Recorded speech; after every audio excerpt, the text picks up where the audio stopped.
Today we're going to show you how to do this lettering on the Candy Hearts pattern. This is a free motion technique and it's fast and fun. The first thing we've got to do is get these letters onto our fabric. This is the freezer paper pattern from the Candy Hearts pattern, and what I've done is cut out the section with the lettering on it, lay it on a light table or a light box. This is a very thin light box. It works very well for this type of work. And I'm lightly taping that on there so it doesn't move around. Then I'm going to lay fabric on top of it. And I will again lightly tape that fabric so it doesn't move around on me. Then I'm going to turn the light box on. Now this particular light box can go light and dark in different amounts. I'm going to block some of this off so it doesn't blind you. And as you can see, when I turned it up, you can see the lettering through. I'm going to take a permanent marker, a fine tipped one, and I'm going to lightly outline these letters. Just very lightly. And don't worry about doing them perfect. We're going to stitch over this, and we're going to stitch over it several times so you can correct things as you go. Now this isn't the only way to do this particular, to indicate the lettering. You could also stencil the lettering, you could hand embroider the lettering, you could use your sewing machine, and you could do a satin stitch. I like this way because I think it looks more like the real Candy Hearts because they're a stamped lettering and they're not perfect, and this is faster for me. So I'm just going in lightly. The thing is you can't tell how, with the lights coming through, you don't really know how dark your lines are, but it's really, they're plenty dark enough to see, so don't worry about trying to see them absolutely perfect.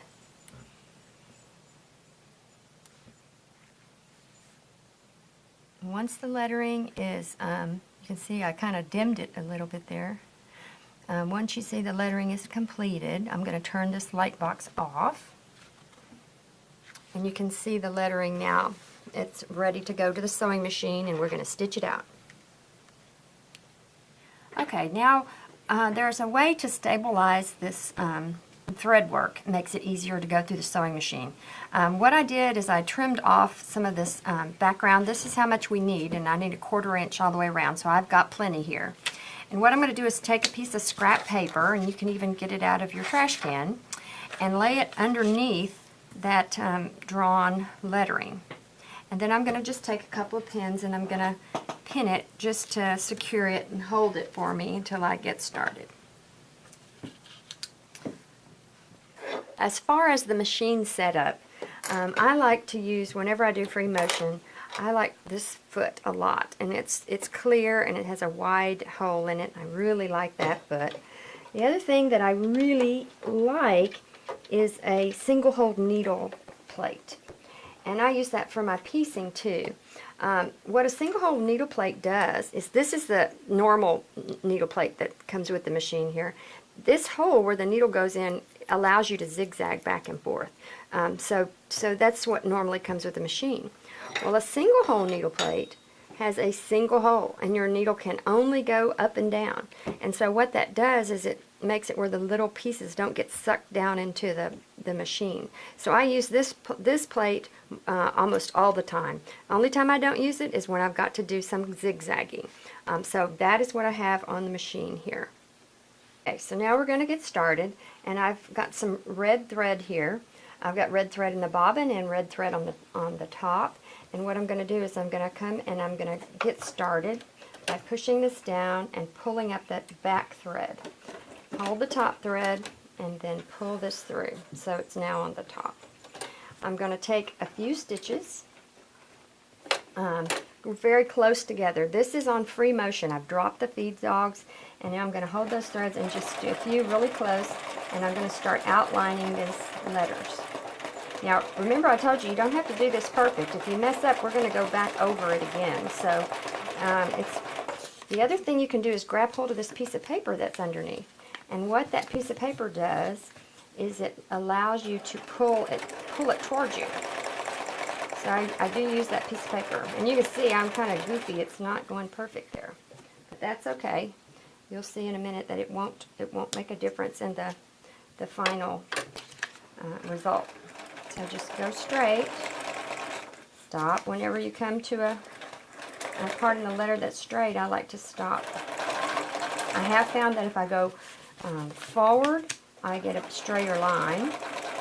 But again, it's not perfect. Okay, now it's outlined, and now I'm just going to kind of grab hold of this paper underneath, and I'm just scribbling in the letter and making it straighter. I'm trying to just fill it in is what I'm doing. And you can go pretty fast and just continue to fill the letter in. And then sometimes I'll turn it around, go the other way.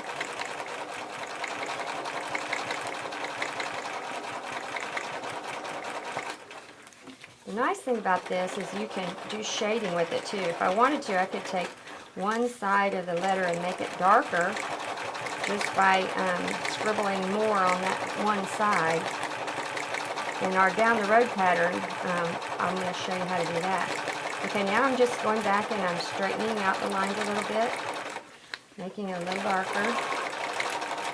As you can see, you can really kind of go over it. You don't see where you've been, so it's a lot more forgiving than you think it is.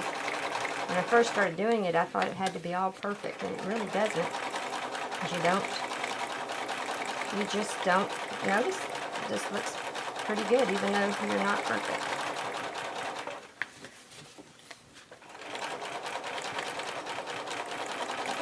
And again, these letters in the Real Candy Heart, they are stamped on, so they are not perfect, and they're not all even, and so really works pretty good for that.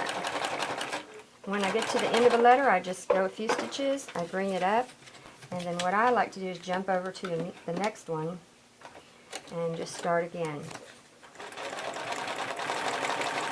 First outlining. It does help to have a needle down. You can do that.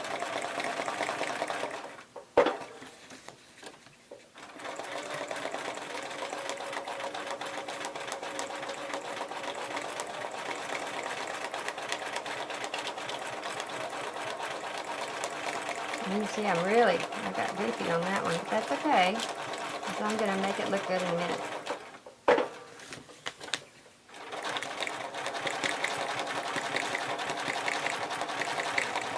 And I think you probably do a better job if you go a little faster than you might think. It just seems like I do better if I'm going fast. If you do too slow, it doesn't seem like it looks as good. And I'm making little just swirls. I'm not these little circles. And then after you get that filled in, then go back and straighten it out. Now I'm holding on to this piece of paper that's underneath, and that's stabilizing, and it's also giving me something to grab hold of and something to drag it through the machine with.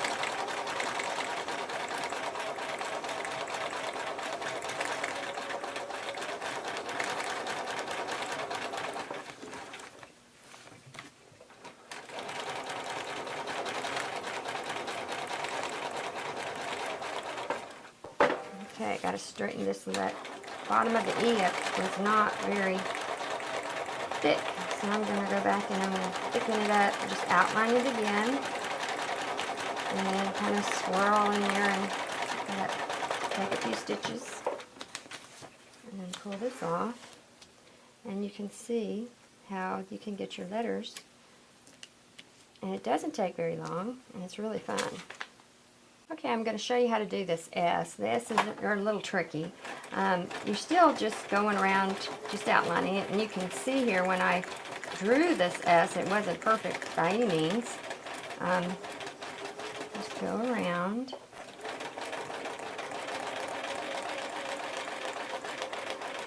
Just do the best you can.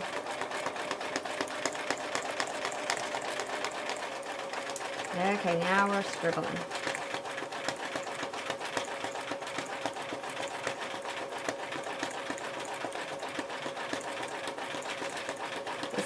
Really weird how when you just outline it a couple times how much better it looks.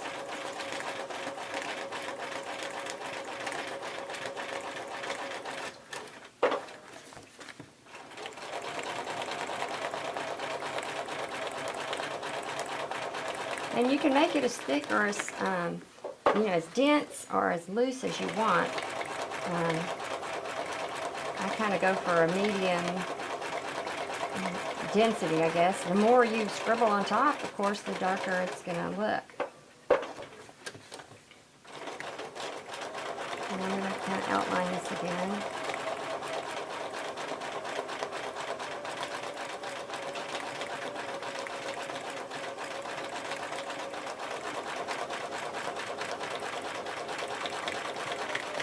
Everything looks better outlined.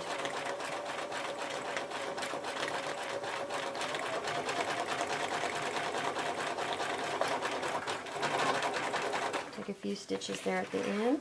Now I'm going to show you what it looks like on the back. And I like these little bitty scissors because these are those Karen K. Buckley scissors, which are fabulous, but they really are very, very sharp, and you can clip things very easily. Okay, this is what the paper on the back looks like.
So after I sew the whole phrase out, then I've got to trim this off, and then I'm going to tear away the paper.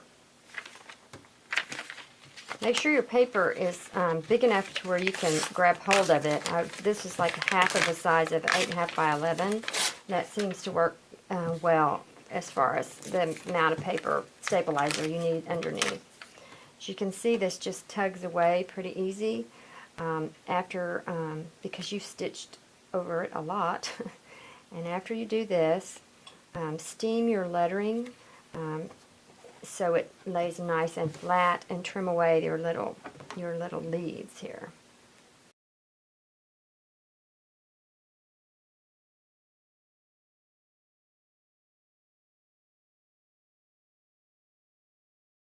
So go ahead and press that and steam it with the iron. After you've pressed it, press the front and the back, make it really nice and flat. Then take your freezer paper and center the wording over your sewn wording, and then press it. And I'm using a cotton setting, no steam, dry iron, and as you can see, the freezer paper sticks. And then you're going to cut out, leaving a 1/4 inch around. Now a generous quarter, not wimpy. You don't need to rotary cut it, just cutting with scissors is fine. I'm going to show you how to put these 2 little tiny pieces on. Because everybody thinks the little pieces are hard, and you can really cheat them out. I call this little thing folding back. What I'm going to do is I'm going to take this is a small piece, and I'm going to actually fold it towards me like this. And when I fold it, I'm going to trim away about a 1/4. And then I'm going to take a scrap of that color, which is this color here. I'm going to make sure this is straight. And I'm going to lay the scrap up against, but I'm butting up the edge of the fabric here. And then I'm going to take a pin, and I'm going to drag this pin, it falls in, I come back up and do this little press thing. Then I'm going to sew. Okay, I'm going to sew a little away from this fold. The pin's gone down right at the edge of the paper. So that's another little clue. If I can't see where to sew, I just sew a wimpy 1/4 inch. And you just sew from end to end straight. And when I open this, I want the paper touching. If I'm off a little bit like this, what you can do is just roll it in where you should have sewn it and hand press that. And what that will do is it'll give you another line, and you can sew that line. So you don't have to take out the first one. Anything to not rip and not not ripping is good. So now this little piece of paper, I folded it back and it's right on the line, so I'm going to go press it. Just press it flat, and then I'm going to trim this away. So these little pieces, yeah, they're little, but if you don't have to sew them perfect and you can cheat a little bit, it makes it a lot easier. Fold this towards you like this. This is a black piece, it's a background. Trim away about 1/4. Take your scrap, lay the scrap, butt it up against the top like this. You can pinch fold this here like this. Now this is, you can see through it, so I could flip this over and you can see exactly where the paper is. So that's where the paper is. And then I'm going to sew a little away from that where the pin went in.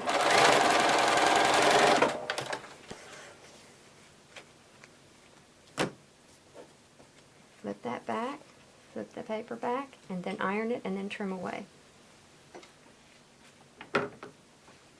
See, I caught just a little bit of paper there.